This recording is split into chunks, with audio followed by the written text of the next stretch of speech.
la comandante en jefe del ejército iraní acaba de anunciar una recompensa en efectivo por matar o capturar a militares estadounidenses y duplicó el precio si la persona que lo hace es una mujer.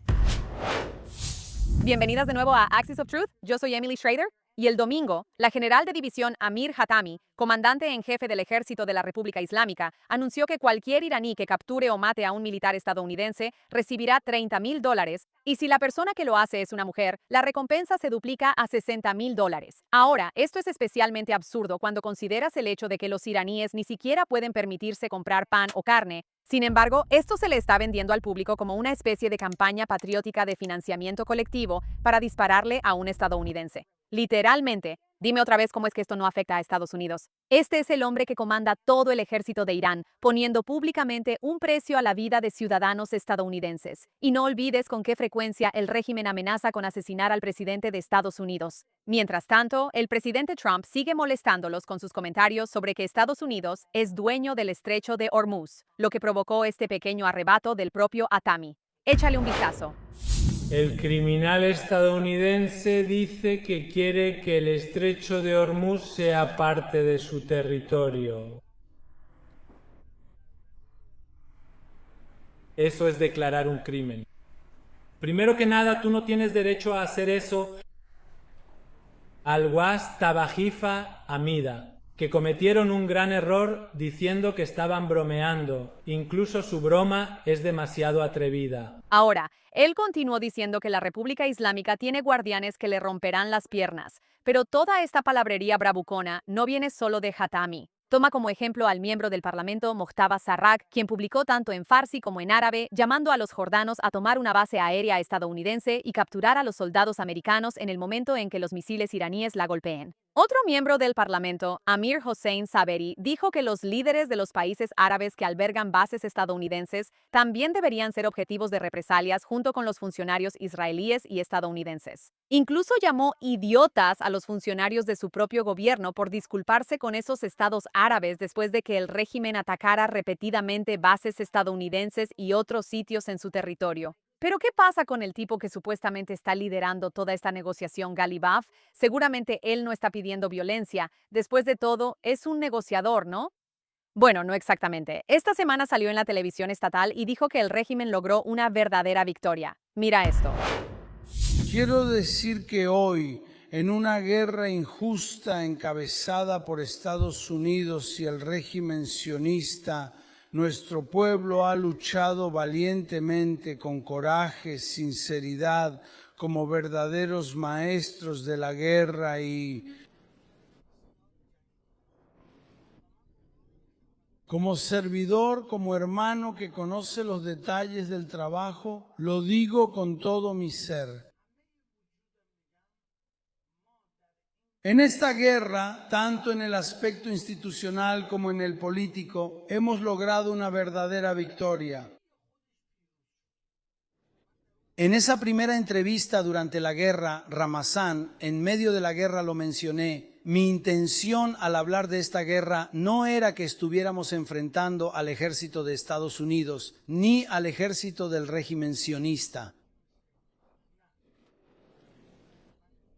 Lo que quiero decir es que Estados Unidos e Israel, con objetivos claros y definidos, con 9 objetivos específicos que han sido anunciados oficialmente, por escrito y repetidamente.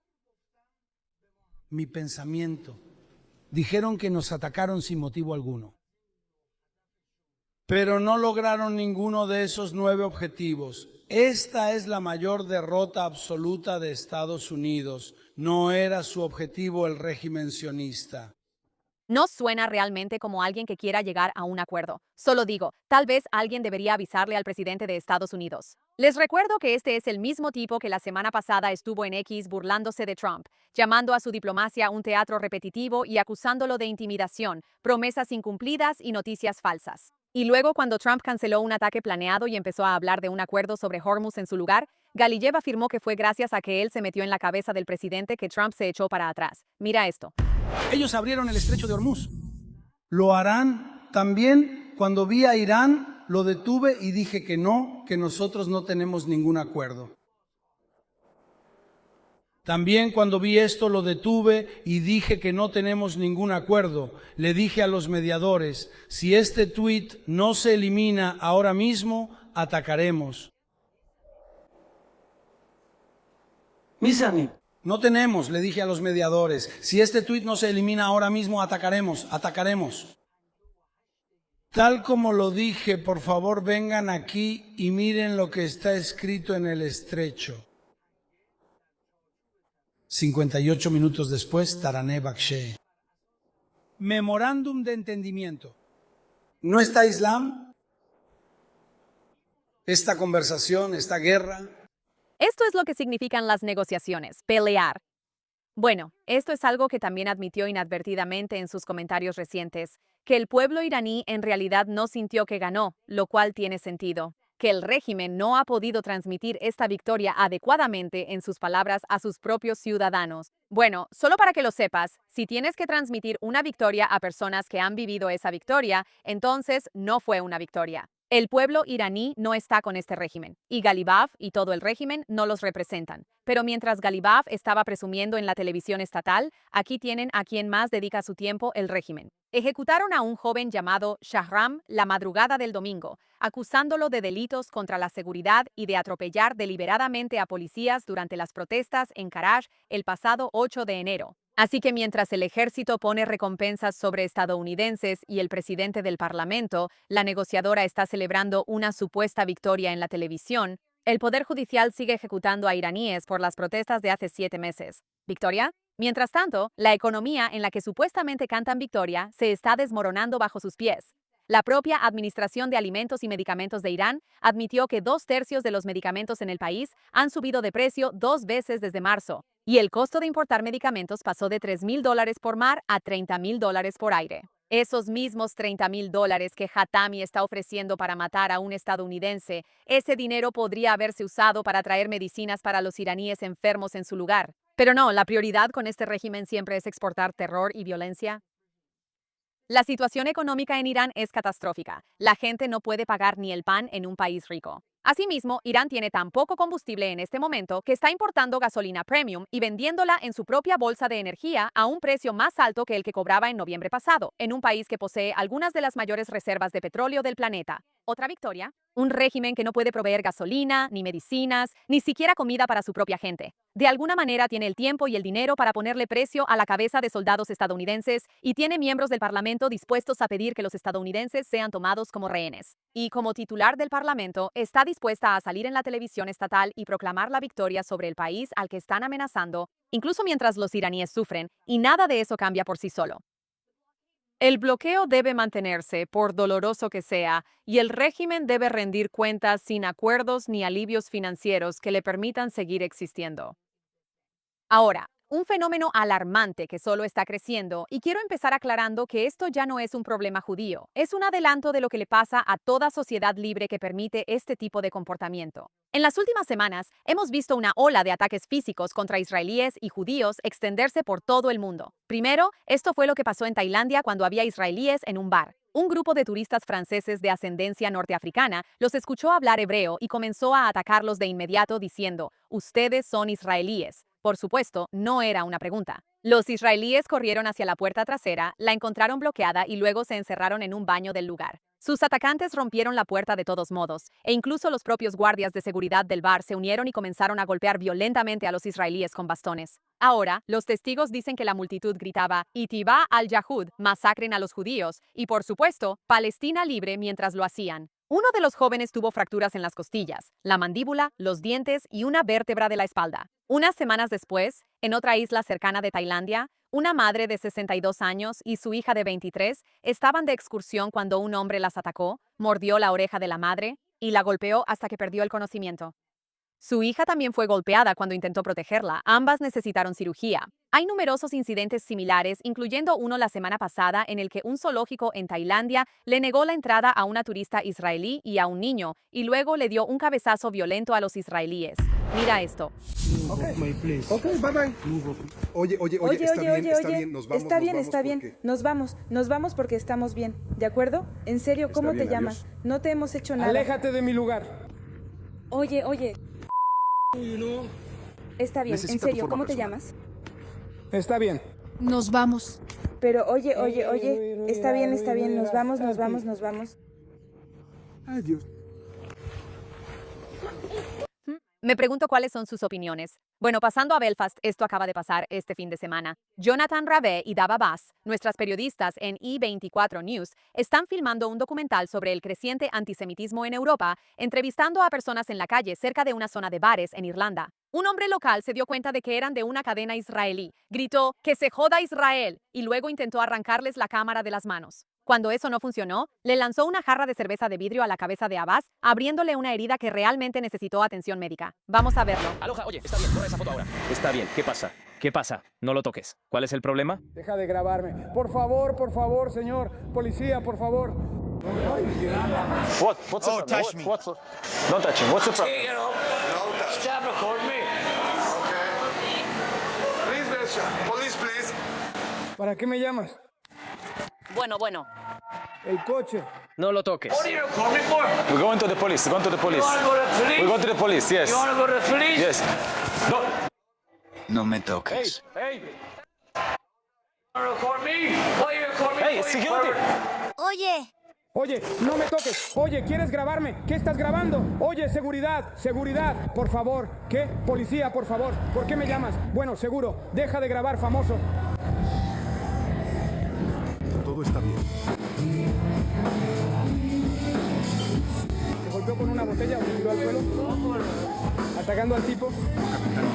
Escenas increíbles. Están grabando sobre la lucha contra el antisemitismo y ellos mismos también son víctimas de eso. Bueno, luego está Las Vegas y en esta yo realmente estuve ahí. Mi compañero, de hecho, Yosef Haddad, que es un cristiano árabe israelí y veterano de la Brigada Golán de las FDI, se sentó a debatir con 10 activistas anti-israelíes en el podcast Digital Social Hour. Ahora, una de las personas que participó fue Denise Faitosa, también conocido como Def Noodles, quien acaba de postularse para el Congreso en el Distrito 30 de California y perdió con menos del 5% de los votos en las primarias. Y pasó toda la grabación gritándole a Yosef cosas como maldito monstruo genocida y asesino de bebés por, claro, haber servido a su propio país. También agredió a Yosef 2 veces durante el debate, tratando de provocar una pelea, y luego rodeó la mesa como si quisiera atacarlo antes de que otros lo detuvieran. Luego esperó en el estacionamiento y trató de estrangular a Yosef por la espalda, como un cobarde, mientras Yosef estaba grabando algo. Ahora, 2 transeúntes apartaron a Faitosa de Yosef mientras Yosef se volteaba en defensa propia y le daba un golpe. Míralo tú misma. Y sí, en realidad soy yo quien está grabando.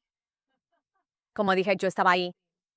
Y esta fue en realidad la tercera vez que Faitosa intentó agredir a Yosef. O sea, escenas totalmente ridículas. Y este tipo está totalmente asociado con los Groypers, Nick Fuentes y otros neonazis. Así que es muy preocupante que esto haya sucedido siquiera, pero inmediatamente después, Yosef sí presentó una denuncia ante la policía de Las Vegas. Pero para mí es interesante porque esto sucedió en un día particularmente auspicioso que realmente se me quedó grabado. Fue exactamente 20 años después de que Yosef fuera alcanzado por un misil de Hezbollah en Líbano como soldado de las FDI. 2 décadas después, vemos el mismo problema. Cuando la gente no puede vencerlo con hechos, intentan vencerlo con los puños o, en algunos casos, con misiles. La siguiente ocurrió en un salón de cejas en Old Town, Alexandria, Virginia. El salón se llama Karimi Brows, propiedad de una mujer llamada Fatana Karimi. Una clienta israelí estadounidense fue a una cita de rutina y estaba teniendo lo que ella pensó que era una conversación cálida con su esteticista sobre una novela que había escrito, una que trataba sobre personajes judíos y musulmanes construyendo algún tipo de amistad.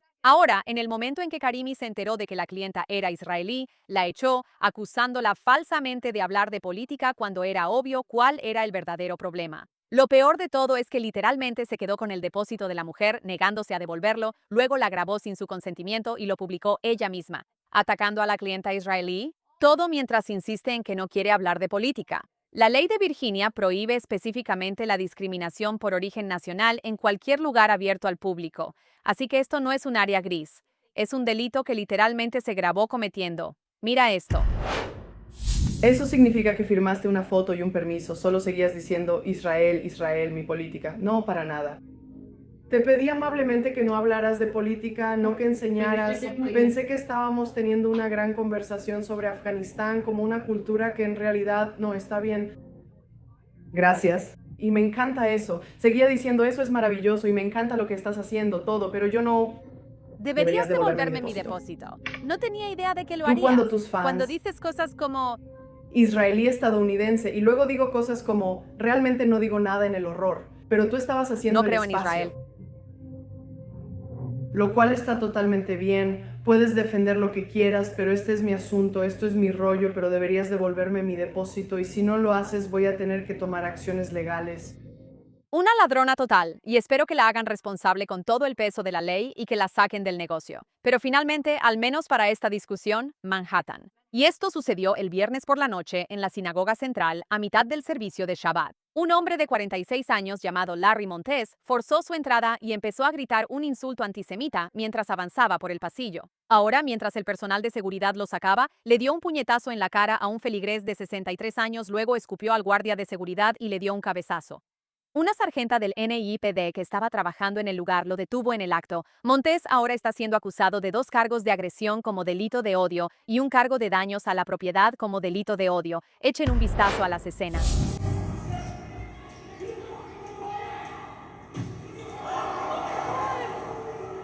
Ahora, no se ve toda la actividad ahí, pero obviamente esto es algo que nunca debería suceder en ningún tipo de servicio de Shabbat y realmente en ninguna comunidad religiosa. Pero el hecho de que esto siga ocurriendo a los judíos es claramente un resultado de personas como el alcalde Mamdani. La comisionada de la policía de Nueva York, Jessica Tisch, quien de hecho creció en esa sinagoga, lo calificó como un evento profundamente doloroso y dijo que un lugar de culto nunca debería ser una escena del crimen, obviamente. Y sin embargo, si ves las estadísticas, los judíos representaron el 70% de todos los crímenes de odio en la ciudad de Nueva York solo el mes pasado, a pesar de ser aproximadamente el 10% de la población. Es muy claro lo que está pasando. Un bar en Tailandia, una acera en Belfast, un estacionamiento en Las Vegas, una silla de salón de belleza en Virginia, un santuario en Manhattan. Y estos son solo algunos de los incidentes recientes. Ninguna de estas personas era soldado. Eran turistas o periodistas, una invitada a un debate, una clienta, una abuela rezando. Pero el denominador común aquí es la sensación de tener derecho y la deshumanización de los judíos por parte de sus atacantes. En algún lugar en línea, alguien decidió que los israelíes y ahora los judíos en general no tienen derecho a la seguridad física en el momento en que son identificados. Y, de manera inquietante, millones de personas están aceptando esa idea. Ninguna causa, por justa que creas que sea, te da derecho a ponerle las manos encima a otro ser humano. Incluso si crees que alguien es un criminal de guerra, no te corresponde ser juez, jurado y verdugo. En el momento en que aceptamos la violencia contra alguien por quien es o en lo que cree, el contrato social que permite que las sociedades libres funcionen ya se ha perdido. Siempre empieza con los judíos, pero nunca, nunca, nunca se queda ahí. Destruye la libertad de expresión, la libertad de religión y las libertades básicas para existir en público, hasta que no queda nada de los valores que construyeron el mundo libre en primer lugar. La tolerancia a la violencia contra los judíos se está normalizando fundamentalmente en todo el mundo en nombre de una falsa superioridad moral, que, al igual que en los años 30 en Europa, culpa a los judíos de todas las plagas sociales de la época. Pero lo que estas personas olvidan es que toda sociedad que se vuelve contra sus judíos rápidamente se autodestruye. Y por lo que se ve en Australia, Europa y Norteamérica, van muy encaminados hacia el suicidio social. Solo el tiempo dirá a estas alturas si ya es demasiado tarde.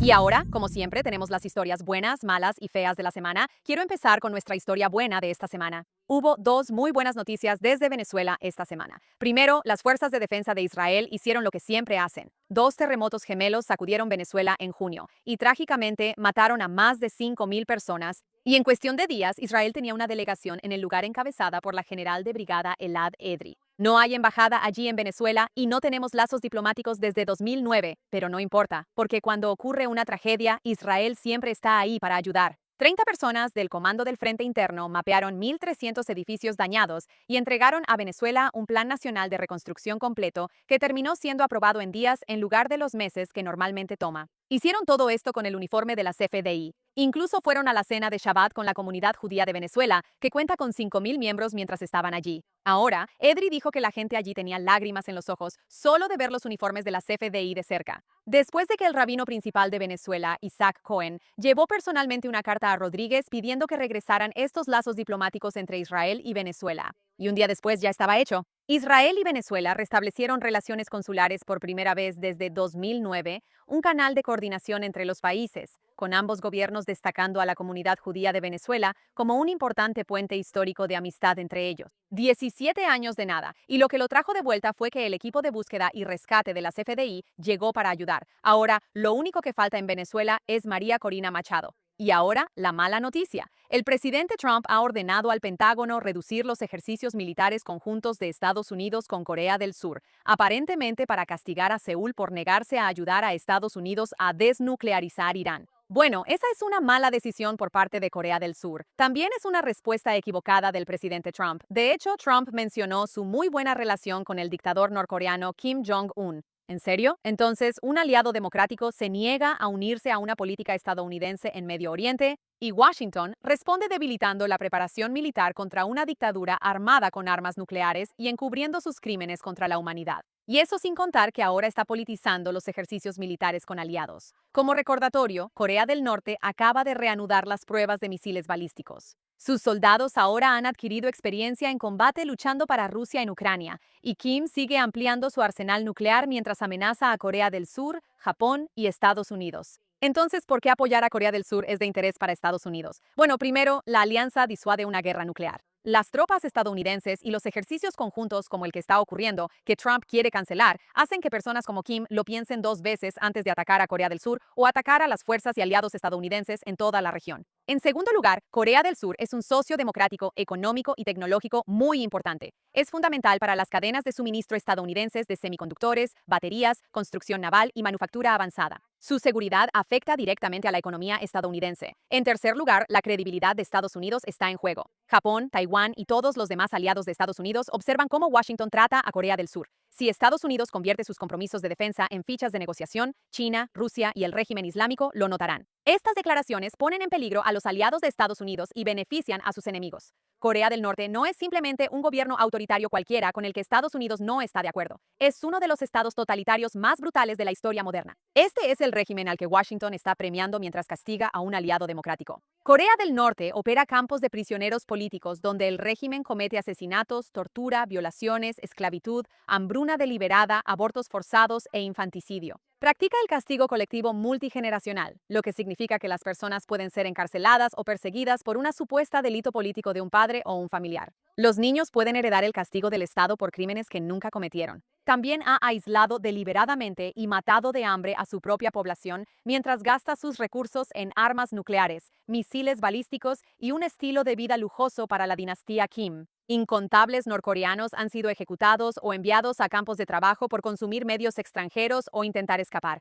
Pero Donald Trump es amigo de su opresor, así que todo está bien. ¿Cómo pueden los aliados de Estados Unidos confiar en el país si Washington castiga a sus socios democráticos por cada desacuerdo político mientras ofrece concesiones y elogios a dictadores solo porque al presidente le gusta su relación personal con ellos? Corea del Sur tiene todo el derecho de decidir si participa o no en una operación contra el régimen islámico. Yo creo que deberían hacerlo. Estados Unidos también tiene todo el derecho de estar en desacuerdo. Pero debilitar la defensa de la península de Corea no castiga a los políticos de Seúl por su postura. Premia a Kim Jong-un, y eso es terrible. Y hablando de cosas terribles, nuestra historia fea de la semana. Un perdedor desagradable del que ya hemos hablado en este programa antes, Dan Bilzerian, o como yo le llamo, Dan el Degenerado. Dan el Degenerado decidió postularse en la boleta de las primarias republicanas en Florida contra el representante Randy Fine en el 6º distrito de Florida. Y su campaña básicamente fue toda una operación de negación del Holocausto con una candidatura en la boleta electoral. En el periodo previo a las primarias, la cuenta de campaña de Dan publicó un video generado por inteligencia artificial